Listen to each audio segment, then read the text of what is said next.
नमस्कार दोस्तों नाशपाती एक लोकप्रिय फल है और नाशपाती दुनिया भर में कई संस्कृतियों का फल के रूप में एक अभिन्न हिस्सा है। और ये रसीला फल बहुत अधिक न्यूट्रिशनल और औषधीय लाभ प्रदान करता है और ये फल रोजेशी परिवार का सदस्य है। नाशपाती की कई किस्मों का उपयोग सजावटी पेड़ों और झाड़ियों के रूप में किया जाता है। नाशपाती अपनी उपलब्धता और स्वाद के अलावा हजारों सालों से औषधीय लाभ के लिए भी उपयोग की जाती रही है। नाशपाती में मौजूद खनिज, विटामिन और ऑर्गेनिक कंपाउंड सामग्री हेल्थ के लिए बहुत लाभकारी होती है। नाशपाती में कुछ सक्रिय और प्रभावी घटक जैसे कि पोटेशियम, विटामिन सी, विटामिन के, फेनोलिक कंपाउंड, फोलेट, आहार फाइबर, तांबा, मैंगनीज, मैग्नीशियम के साथ साथ बी कॉम्प्लेक्स विटामिन भी होता है। तो दोस्तों बात की जाए नाशपाती के फ़ायदों के बारे में, तो सबसे पहला फ़ायदा होता है ये कि ये पाचन में सहायक है, यानी कि डाइजेशन के लिए अच्छी है। मानव पाचन में जूसी और रेशेदार नाशपाती फल की एक बहुत महत्वपूर्ण भूमिका होती है। एक सिंगल सर्विंग के साथ नाशपाती से हमें दैनिक आवश्यकता का 18% फाइबर मिलता है।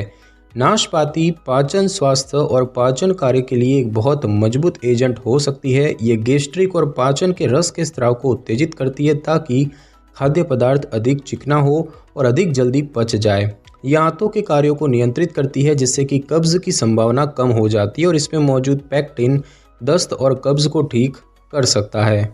दूसरा दोस्तों इसका फ़ायदा होता है वज़न कम करने के लिए। दोस्तों विभिन्न फलों के बारे में कुछ लोगों को कैलोरी सामग्री और उनमें मौजूद प्राकृतिक शर्करा से शिकायत होती है। हालांकि नाशपाती सबसे कम कैलोरी फलों में से एक है।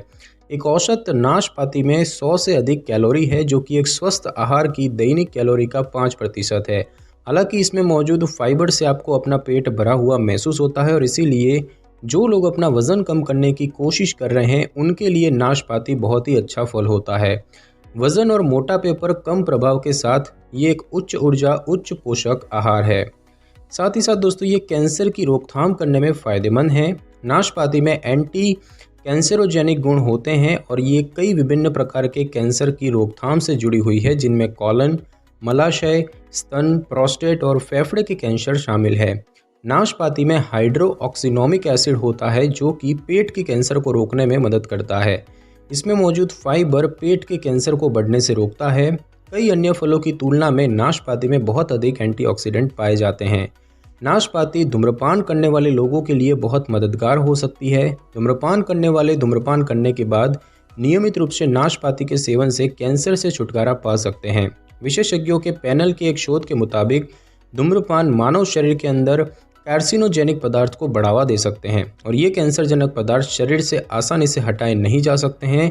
हालांकि अगर धूम्रपान करने वाले लोग धूम्रपान के बाद नाशपाती का सेवन करते हैं तो विषाक्त पदार्थों को तुरंत शरीर से मूत्र के माध्यम से नष्ट कर दिया जा सकता है। नाशपाती के पेड़ के पत्ते चाय के लिए महत्वपूर्ण स्रोत है और इसकी चाय के द्वारा मूत्रमार्ग, सिस्टाइटिस और यूरेथ्रल कैल्कुलस जैसी बीमारियों से निपटा जा सकता है। साथ ही साथ दोस्तों ये आपकी प्रतिरक्षा प्रणाली को भी बढ़ाती है, यानी कि इम्यून सिस्टम के लिए अच्छी है। इसमें मौजूद एंटीऑक्सीडेंट और विटामिन सी की गतिविधियों से शरीर की प्रतिरक्षा प्रणाली को बढ़ाया जा सकता है। विटामिन सी लंबे समय से प्रतिरक्षा प्रणाली के लिए फ़ायदेमंद माना जाता है क्योंकि ये सफ़ेद रक्त कोशिका उत्पादन और गतिविधि को उत्तेजित करता है।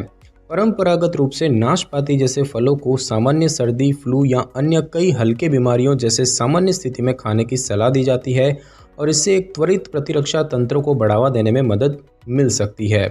साथ ही साथ दोस्तों ये आपके हार्ट के रोगों को कम करता है, यानी कि हार्ट के लिए बहुत ही अच्छा है। नाशपाती पोटेशियम का एक बहुत ही बढ़िया उदाहरण है, जिसका मतलब है कि नाशपाती का हार्ट की हेल्थ पर एक महत्वपूर्ण प्रभाव पड़ सकता है क्योंकि पोटेशियम जो है वो एक प्रसिद्ध वाजोडायलेटर होता है, यानी कि छोटी रक्तवाहिकाओं को बड़ा करने वाली औषधि होती है और इसका मतलब ये है कि ये ब्लड प्रेशर को कम करता है जिससे कि पूरे कार्डियोवैस्कुलर सिस्टम में तनाव कम हो जाता है। इसके अलावा इससे शरीर के सभी हिस्सों में रक्त का प्रवाह बढ़ता है जो कि अंगों को ऑक्सीजन देता है और अपने प्रभावी कार्य को बढ़ावा देता है। ब्लड प्रेशर का कम होना एथेरोस्क्लेरोसिस, हार्ट अटैक और स्ट्रोक जैसी हार्ट की रोगों की कम संभावना से भी जुड़ा हुआ है। अंत में पोटेशियम शरीर में एक द्रव नियामक के रूप में काम करता है और जिसका अर्थ है कि ये शरीर के विभिन्न हिस्सों को हाइड्रेटेड रखता है और कोशिकाओं और अंगों में आवश्यक द्रवों के संतुलन को सुनिश्चित करता है। पोटेशियम के बिना हमारे सबसे जरूरी कार्य धीमे या पूरी तरह बंद हो जाएंगे। साथ ही साथ दोस्तों ये घाव भरने में भी लाभकारी है, यानी कि वुंड हीलिंग करता है। विटामिन सी शरीर के विभिन्न अंगों और सेलुलर संरचनाओं में नए टिश्यूज़ को संश्लेषित करने का अनिवार्य हिस्सा है। ये शरीर के चयापचय को सुचारू रूप से चलाने और सभी कार्यों को ठीक से संचालित करना सुनिश्चित करता है। इसके अलावा इसमें मौजूद घाव भरने वाला एस्कॉर्बिक एसिड चोटों और बीमारियों से होने वाली छोटी चोटें, कट्स और इंजरीज को तेजी से बढ़ सकता है। यह क्षतिग्रस्त रक्त वाहिकाओं की रिपेयर में भी मदद करता है, जिससे कि हार्ट की प्रणाली पर तनाव जो है वो कम होता है। साथ ही साथ दोस्तों ये आपको एनीमिया से बचाता है। ऐसे रोगियों के लिए जो एनीमिया या अन्य खनिज की कमी से पीड़ित हैं, उनके लिए नाशपाती अपनी तांबे और लोहे की सामग्री के कारण बहुत सहायक हो सकती है। कॉपर जो है ये शरीर में खनिजों की तेज़ता को बेहतर बनाता है और बढ़ाता है, और लोहे के स्तर में बढ़ोतरी का मतलब है कि शरीर में लाल रक्त कोशिका के संश्लेषण का बढ़ जाना। आप थकान, संज्ञानात्मक खराबी, मांसपेशियों की कमजोरी वगैरह के लिए इसका सेवन बहुत ही अच्छा होता है। साथ ही साथ दोस्तों इसके फ़ायदे प्रेगनेंसी में भी होते हैं। फॉलेट जो है ये नाशपाती का अन्य मूल्यवान पोषण घटक है।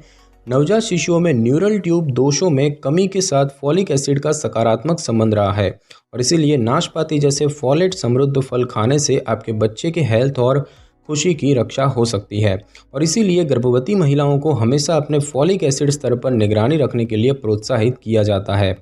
साथ ही साथ दोस्तों ये सूजन को कम करने में सहायक है। नाशपाती की एंटीऑक्सीडेंट और फ्लेवोनॉइड घटक भी शरीर में एंटी इन्फ्लेमेटरी प्रभाव को प्रेरित करते हैं और सूजन वाले रोगों के साथ जो जुड़े दर्द हैं उसको कम कर सकते हैं। इसमें गठिया, रोमेटिक कंडीशन, गाउट और इसी तरह की स्थितियों के लक्षणों भी में जो कमी है वो भी शामिल है। साथ ही साथ दोस्तों इसके उपयोग आप हड्डियों के लिए कर सकते हैं। नाशपाती की उच्च खनिज सामग्री जिसमें मैग्नीशियम, मैंगनीज, फास्फोरस, कैल्शियम और तांबे शामिल है, ये सामग्री हड्डियों के खनिज नुकसान और दुर्बल करने वाली कंडीशंस जैसे कि ऑस्टियोपोरोसिस और शरीर की सामान्य कमजोरी को कम कर सकती है। साथ ही साथ दोस्तों नाशपाती के औषधीय गुण आपकी त्वचा को जवान रखते हैं। मानव शरीर में सबसे बहुमुखी विटामिन में से एक है विटामिन ए। नाशपाती विटामिन ए में उच्च होती है। नाशपाती त्वचा पर उम्र बढ़ने के प्रभाव को कम कर सकती है, जैसे कि झुर्रियां और उम्र के धब्बे। और इस शक्तिशाली फल से बालों के झड़ने, मैक्युलर डिजेनरेशन, मोतियाबिंद और उम्र बढ़ने की प्रक्रिया से जुड़े अन्य कंडीशंस को भी कम किया जा सकता है। साथ ही साथ दोस्तों ये घेंघा बीमारी को कम करने में मदद करती है। नाशपाती में आयोडीन की प्रचुर मात्रा होती है, जो मरीजों को घेंघा बीमारी को कम करने में मदद करता है। बूढ़े लोगों को आंतरिक अंगों को फिल्टर करने के लिए नियमित रूप से नाशपाती के जो सेवन है उसको बढ़ावा देना चाहिए। ये कैल्शियम को स्टोर करने और रक्त वाहिकाओं को नरम करने में भी मदद करता है। नाशपाती की उचित खपत से अपच, गाउट, एनीमिया, कब्ज और कुपोषण जैसे विभिन्न रोगों को छुटकारा पाने में प्रभावी ढंग से मदद मिल सकती है। और साथ ही साथ ये डायबिटीज़ के लिए भी अच्छा है। फाइबर से भरपूर नाशपाती डायबिटीज़ से पीड़ित लोगों के लिए एक बहुत ही अच्छा फल है। इसीलिए जिन शुगर पेशेंट को मीठा खाने की इच्छा होती है, ये उनके लिए बहुत गुणकारी होता है। इसमें मौजूद नेचुरल शुगर को रक्त धीरे अवशोषित कर लेता है। नाशपाती में जो लेवुलोज होता है, जो एक प्राकृतिक शुगर का एक रूप है, इससे आपका रक्त शर्करा का स्तर नहीं बढ़ता है। साथ ही साथ दोस्तों ये सांस से जुड़ी समस्या को ठीक करने में भी इसके फायदे होते हैं। कुछ बच्चों को ग्रीष्म काल में सांस लेने में समस्या होती है, जिनसे बड़ी समस्याएं हो सकती हैं। नाशपाती का नियमित सेवन करने से इस समस्या को ठीक करने में मदद मिलती है। और दोस्तों बात की जाए नाशपाती के नुकसानों की, तो नाशपाती को छिलके समेत धोकर अच्छे से चबाकर खाना चाहिए, लेकिन इसके छिलके को जल्दबाजी में बिना चबाए खाने से पाचन तंत्र पर प्रभाव पड़ सकता है, और जिससे कई बार पेट में दर्द हो जाता है। नाशपाती को काट कर अधिक देर तक रखकर नहीं खाना चाहिए, क्योंकि हवा के संपर्क में आने पर ये भूरे रंग का हो जाता है, जो कि नुकसानदेह हो सकता है। ठंड में गला बैठने, बुखार, दस्त होने पर रोगी को नाशपाती का सेवन नहीं करना चाहिए। नाशपाती खरीदते समय ध्यान रखना चाहिए कि नाशपाती न अधिक मुलायम हो और न ही अधिक सख्त। नाशपाती से मीठी खुशबू आनी चाहिए। नाशपाती को खरीदने के 2-3 दिन तक उसे खा लेना चाहिए। तो दोस्तों आज की इस वीडियो में बस इतना ही। अगर आपको मेरी ये वीडियो और जानकारी अच्छी लगी हो तो वीडियो को लाइक और शेयर कर दीजिए, और कमेंट करना बिल्कुल भी ना भूलें। और अगर आप हमारी चैनल पर नए हैं तो चैनल को कर ले सब्सक्राइब और बेल आइकन के बटन को ज़रूर क्लिक कर लें, ताकि मेरी नई वीडियो की नोटिफिकेशन सबसे पहले आपको मिल सके। Thanks for your time.